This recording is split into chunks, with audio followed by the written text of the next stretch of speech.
ধর্মীয় গ্রন্থ পুরাণ উল্লেখ আছে যে সময়ে সময়ে ভগবান বিষ্ণু অনেক অবতার গ্রহণ করেছিলেন, কিন্তু শ্রীহরি সকল অবতারের মধ্যে মোহিনী অবতার অনন্য এবং বিশেষ।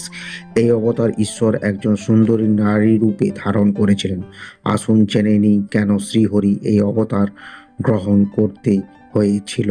ঈশ্বরের অনেক অবতারের মধ্যে মোহিনী হলেন এমনই একটি অবতার যেখানে তিনি এক সুন্দরী নারী রূপে ধারণ করেছিলেন, যাকে দেখে রাক্ষস এবং অসুররাও বিভ্রান্ত হয়ে পড়েছিলেন। মোহিনী অবতারের কারণ ছিল সমুদ্র মন্থন, যেখানে অমৃত কলসের জন্য দেবতা এবং অসুরদের মধ্যে যুদ্ধ সংঘটিত হয়েছিল।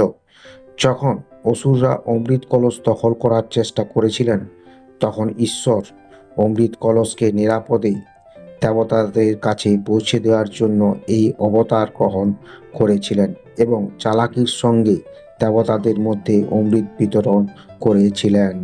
এরপর দেবতারা তাদের শক্তি এবং অমরত্ব ফিরে পান।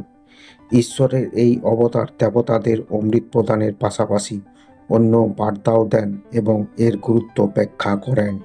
মোহিনী রূপ ধারণ করে ভগবান বিষ্ণু এই বার্তা দিয়েছিলেন যে যখন ধর্মের উপর কোনো বিপদ আসবে, তিনি অবশ্যই কোনো না কোনো রূপে তা রক্ষা করার জন্য আবির্ভূত হবেন। ভগবান বিষ্ণু ধর্মের কল্যাণ, সুরক্ষা এবং প্রতিষ্ঠার জন্য প্রতিটি অবতার গ্রহণ করেছিলেন। মোহিনী অবতার আরও দেখা যায় যে পরিস্থিতি যাই হোক না কেন, ন্যায় বিচার এবং ভারসাম্য বজায় রাখা গুরুত্বপূর্ণ।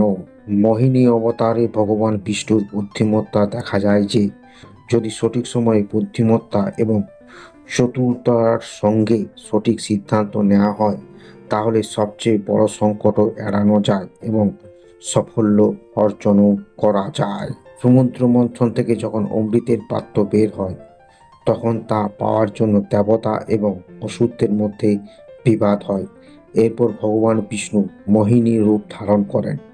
ভগবানের এই দিব্য রূপ দেখে অসুররা মোহিত হয়ে পড়ে এবং শ্রী বিষ্ণু অসুরদের কাছ থেকে অমৃতের পাত্রটি নিয়ে দেবতাদের মধ্যে বিতরণ করেন। কিন্তু ভগবান বিষ্ণুর মোহিনী অবতারের সঙ্গে সম্পর্কিত আরেকটি কাহিনী আছে।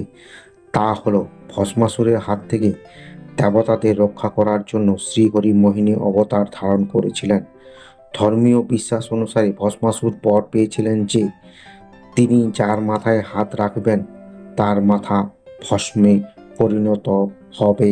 ভগবান বিষ্ণু মোহিনী রূপ ধারণ করেন এবং ভস্মাসুরকে নৃত্য করতে বলেন। মোহিনীর সৌন্দর্যের মুগ্ধ হয়ে তিনি নাচতে রাজি হন। নাচতে নাচতে সে তার নিজের মাথায় হাত রাখলেন, যার ফলে তিনি ভস্মভূত হয়ে গেলেন। এইভাবে ভস্মাসুর ভগবান বিষ্ণুর মোহিনী অবতারের মাধ্যমে ধ্বংস হয়েছিলেন।